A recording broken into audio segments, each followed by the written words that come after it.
It's a Wednesday night in 1986. The TV cabinet hums. Your bowl of neon orange popcorn is half gone, and the theme song to Family Ties or Night Court kicks in. But wait, someone's missing. A regular. No goodbye, no explanation. In the 80s, TV characters vanished faster than VHS tapes in a hungry VCR, and nobody told us why. Sometimes it was behind-the-scenes drama, sometimes budget cuts, and sometimes they were just erased. So let's rewind to the glow of wood paneling and cathode ray TV screens and count down 10 iconic 80s TV characters who disappeared without saying goodbye. Number 10, Chuck Cunningham, Happy Days. Let's kick things off with maybe the most famous vanishing act in sitcom history. If you tuned into Happy Days in its early seasons, you might remember Richie Cunningham's older brother, Chuck. He was a tall, basketball-playing college kid who popped in now and then, usually just long enough to grab a sandwich from the fridge and toss a "see ya" over his shoulder. And then, he didn't. Around season 2, Chuck disappeared completely, never to be mentioned again.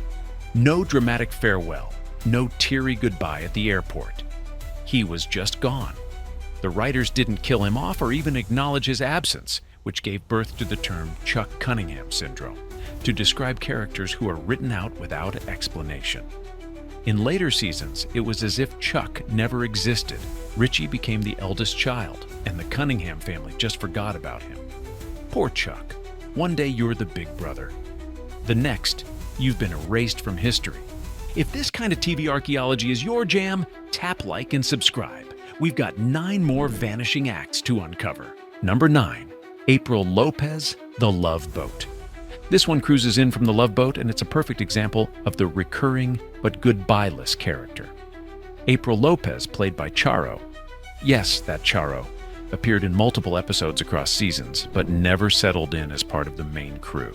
She'd show up, strum her flamenco guitar, serenade crew and passengers with delightfully flamboyant energy, and then vanish. Think about it. She wasn't a one-off guest. She boarded in every season from season 1 through season 8, usually as an entertainer or stowaway, bringing her vibrant charm and musical sass.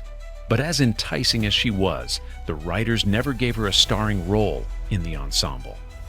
Whenever her arc wrapped, she simply stopped appearing. No farewell cruise, no catch you next season moment, just gone, as if the ship sailed on without her. That's TV logic in the 80s for you. Recurring guest star? Great! Recurring character? If the audience doesn't notice, you don't need a farewell. April Lopez stayed a beloved memory of the Love Boat experience.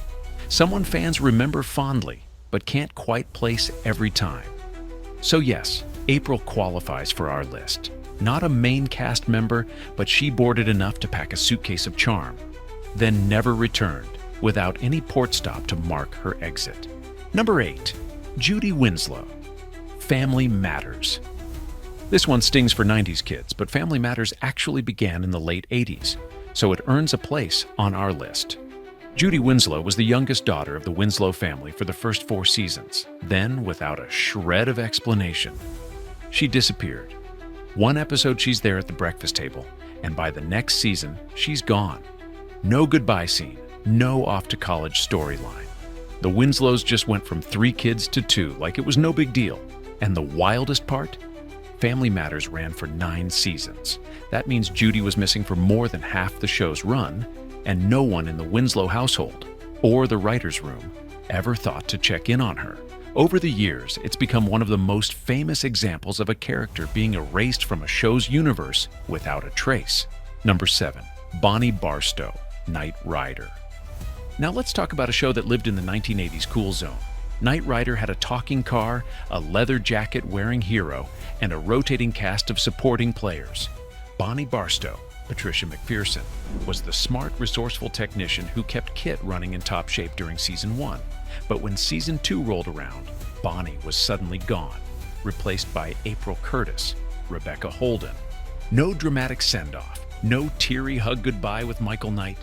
Just poof! The reason?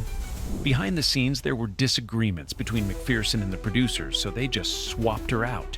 The funny thing is, after April's single season, Bonnie returned in season 3, again with no explanation. It's like Knight Rider expected viewers to just nod along as though nothing happened. And honestly, most of us did. Number 6, Diane Chambers' mom. Cheers! If you watched Cheers from the beginning, you might remember that Diane Chambers had a mother, Helen, who appeared in the pilot episode. She was a sophisticated, wealthy socialite who came into the bar with Diane's then fiancé, and her presence clearly set up Diane's "I don't belong here" vibe. And then Helen vanished, never seen again, never mentioned. Which is weird, considering Diane was a main character for 5 years. You'd think somewhere in all that witty banter there'd be room for an "oh, my mother called" line. But nope. Helen went the way of so many 80s TV characters, swallowed by the great plot hole void. It's as if the producers decided that Diane worked better as an independent character without a family, so they quietly cut her ties without bothering to tell the audience.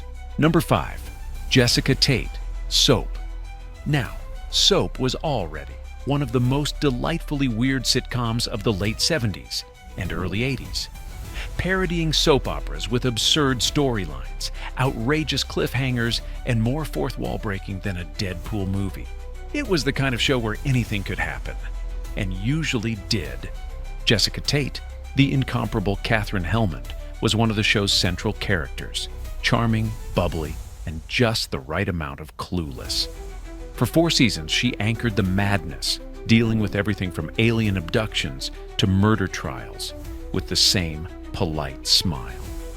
Then came the finale in 1981. Jessica is literally standing in front of a firing squad in South America after being accused of espionage. The episode ends with gunfire. And that's it. No resolution, no follow-up. She just never came back, because the show was canceled right after that cliffhanger. Helmond later reprised Jessica briefly in the spin-off Benson, but the actual fate of Jessica Tate was never explained. Did she survive? Was it all a dream? Viewers never found out, leaving her one of TV's most infuriating vanish without goodbye moments. Number 4, Joe. Little Joe Cartwright. Bonanza. Okay, technically Bonanza is more of a 60s to early 70s show, but Michael Landon's Little Joe was still riding the Ponderosa into the 80s thanks to reruns and TV movies. And here's the weird part. For a character so central to one of TV's longest-running westerns, Little Joe basically ghosted the audience in the later years. The last time we see him in the main series, he's alive and well, still roping cattle and getting into scrapes. But when the Bonanza reunion movies came out in the late 80s, Little Joe is gone. No heartfelt farewell, no tragic death scene. Just passing mentions that he's not around anymore, with vague hints that he died in the line of duty. It was jarring, especially since Landon was still a major TV star at the time with Highway to Heaven. Fans never got closure, making Little Joe's quiet disappearance one of the strangest off-screen exits in TV Western history. Number 3, Cindy Snow, Three's Company. Here's a textbook case of the soft fade-out. When Suzanne Summers, Chrissy Snow, got sidelined amid a very public contract dispute, the show patched the blonde roommate hole with Cindy Snow, Chrissy's cousin, played by Jenny Lee Harrison. She arrived early in season 5 with a sweet demeanor and instant new third roommate energy, without the excessive Chrissy clone vibes. But Cindy didn't get a grand exit, or even a neat goodbye. In the season 6 premiere, Jack Bears All, she casually announces she's moving out to attend UCLA, freeing the bedroom for Terry Alden, Priscilla Barnes. That sounded final, except it wasn't. Cindy kept popping back in throughout season 6 as a recurring supporting character with cast billing, basically living in sitcom limbo while Terry settled into the permanent roommate role. Then, just as quietly as she arrived, Cindy drifted away. Her last appearance comes late in season 6. Janet wigs out, and there's no teary send-off. She simply stops showing up and is never mentioned again. For a character who held the fort between Chrissy and Terry, it's one of the era's classic vanishing acts. If you're mapping the timeline, introduced as Chrissy's cousin in season 5, moves out for UCLA in season 6's opener, replaced in the apartment by Terry, fades out by the end of season 6 with zero fanfare. the quintessential 80s sitcom exit, explained just enough to move the plot along, but never wrapped with a bow. Number 2. Cindy Brady, The Brady Bunch Hour. All right, this one's a little meta, because technically Cindy Brady was in the original Brady Bunch from 1969 to 1974, played by Susan Olsen. But when the cast reunited for the bizarre late 70s variety spin-off The Brady Bunch Hour, which still aired in reruns in the early 80s, Cindy was suddenly played by a different actress. Olsen had prior commitments and couldn't do the show, so they replaced her with Gary Reichel, who the internet has since dubbed Fake Jan of Brady Bunch fame. But here's the thing, there was never any on-screen explanation. No Cindy's away at camp, or Cindy's been replaced by an evil twin. She was just there, looking and sounding completely different. And the show carried on like nothing happened. The whole thing became a running joke among Brady fans, and Susan Olsen eventually returned to the role in later projects. But in the meantime, Cindy Brady basically vanished without any acknowledgement from the writers, leaving viewers to scratch their heads in real time. Number 1. Richie Cunningham, Happy Days. You can't talk about mysterious TV exits without mentioning Richie Cunningham. Ron Howard was Happy Days. For 7 seasons, he was the wholesome red-headed glue holding together Fonzie's coolness and his family's sitcom hijinks.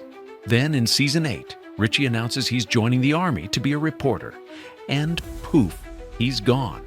Sure, we got a few occasional guest appearances afterward, but the real kicker is how little the show seemed to acknowledge his absence. By season 9, the focus shifted almost entirely to Fonzie and a rotating cast of new faces, with Richie barely mentioned. When he finally did come back for the series finale, it felt more like a cameo than a proper reunion. Howard later admitted he left to focus on directing, which obviously worked out for him. Apollo 13, A Beautiful Mind, The Da Vinci Code. Yeah, safe to say he landed on his feet. But for Happy Days fans in the early 80s, Richie's sudden departure, without an emotional goodbye, was a gut punch. It was like the heart of the show walked out the door and never came back. One week they were part of the family, the crew, the gang, and the next, gone. No phone calls, no letters, not even a "tell them I said goodbye." Maybe that's why we remember them so vividly. That missing farewell wasn't just an unanswered question. It was a hole in our weekly ritual. And unlike TV cliffhangers that got tied up the next season, these vanishings stayed with us forever. So here's to the ones who disappeared without a wave. We still see you, we still miss you, and we're still talking about you decades later. Right now, you feel all fuzzy and nostalgic, yeah? For this feeling to last forever, you have to hit the like and subscribe button. Because with Box Set and Chill, the 80s and 90s never end.